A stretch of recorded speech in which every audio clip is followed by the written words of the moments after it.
1er juillet 2007, le marché de l'énergie s'est ouvert. Depuis cette date, vous pouvez choisir votre fournisseur d'électricité et de gaz naturel. Mais qui sont-ils et combien sont-ils?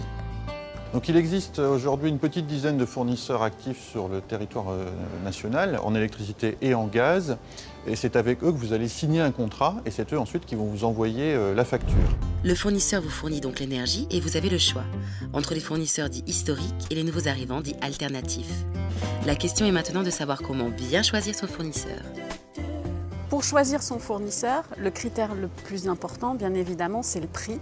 Donc il faut regarder le prix de l'abonnement, mais aussi le prix de l'énergie. Ça s'exprime en kilowattheure.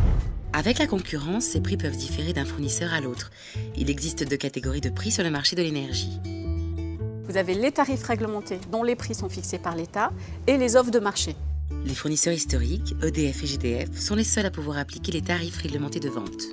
Quand on entend parler d'augmentation, généralement il s'agit de ces tarifs qui sont donc fixés par les pouvoirs publics.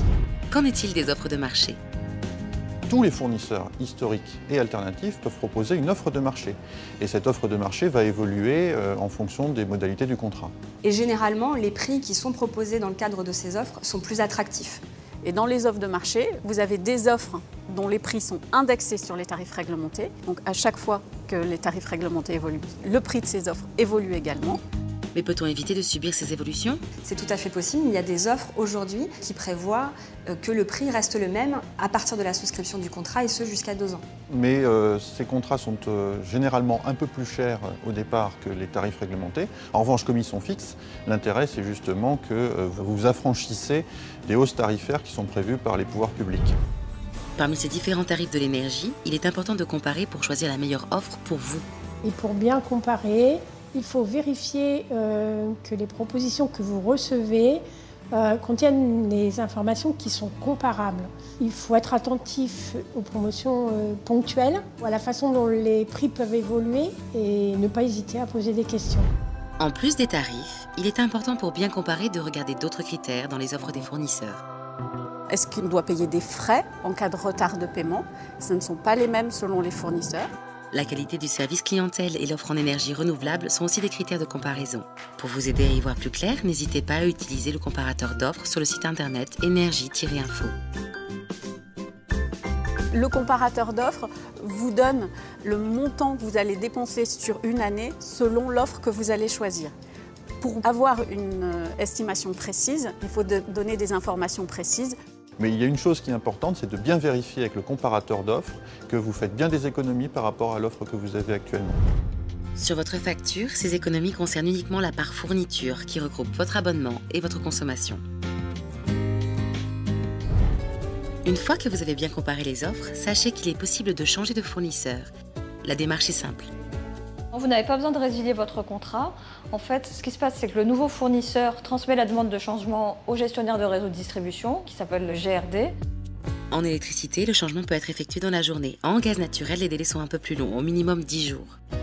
Et donc, une fois que le nouveau contrat est activé, l'ancien contrat est résilié automatiquement et vous allez recevoir une facture de résiliation. L'ancien fournisseur assure la fourniture d'énergie jusqu'à la date de prise d'effet du contrat avec le nouveau fournisseur. Ce changement génère-t-il des frais pour le consommateur? Non, quand on quitte son fournisseur pour un autre, on ne paye aucune pénalité. On peut même après revenir au fournisseur précédent. Là encore, on ne paiera aucune pénalité. Il n'y a pas ce type de frais et il n'y a pas de risque sur la sécurité d'approvisionnement en énergie. Changer de fournisseur est donc simple. Mais peut-on réellement faire des économies? Dans le gaz, le changement de fournisseur est assez intéressant. Ces économies sont de l'ordre de 10%. Dans l'électricité, ça vaut le coup de regarder le marché pour les gros consommateurs, ceux qui sont en tout électrique, avec chauffage électrique, qui ont une surface assez importante. Et là, le gain de quelques pourcents peut quand même représenter une somme non négligeable. N'hésitez donc pas à utiliser le comparateur du site énergie-info.fr. Enfin, la dernière chose importante à savoir sur le marché de l'énergie est qu'en cas de litige avec votre fournisseur, plusieurs solutions s'offrent à vous. Alors en premier lieu, on peut se contenter d'appeler son fournisseur par téléphone, mais si on n'obtient pas satisfaction, mieux vaut passer immédiatement par un courrier qui appelle une réponse écrite et argumentée. De la part de votre fournisseur, il est conseillé d'envoyer votre courrier par recommandé avec accusé de réception. Et c'est le point de départ du délai de 2 mois à l'issue duquel le consommateur pourra saisir le médiateur national de l'énergie si son litige n'est pas résolu. Le médiateur national de l'énergie est une autorité administrative indépendante. Vous pouvez le saisir par écrit ou par Internet en joignant un dossier complet. Nous essayons de trouver d'abord un accord amiable. Si ce n'est pas possible, eh bien nous émettons une recommandation qui est adressée donc aux divers parties. En ce qui concerne les opérateurs, ils doivent nous informer dans un délai de 2 mois de la suite qui a été réservée à cette recommandation. Quant aux consommateurs, il est toujours en droit, s'il n'est pas satisfait, de saisir la justice. Cette démarche auprès du médiateur national de l'énergie est gratuite.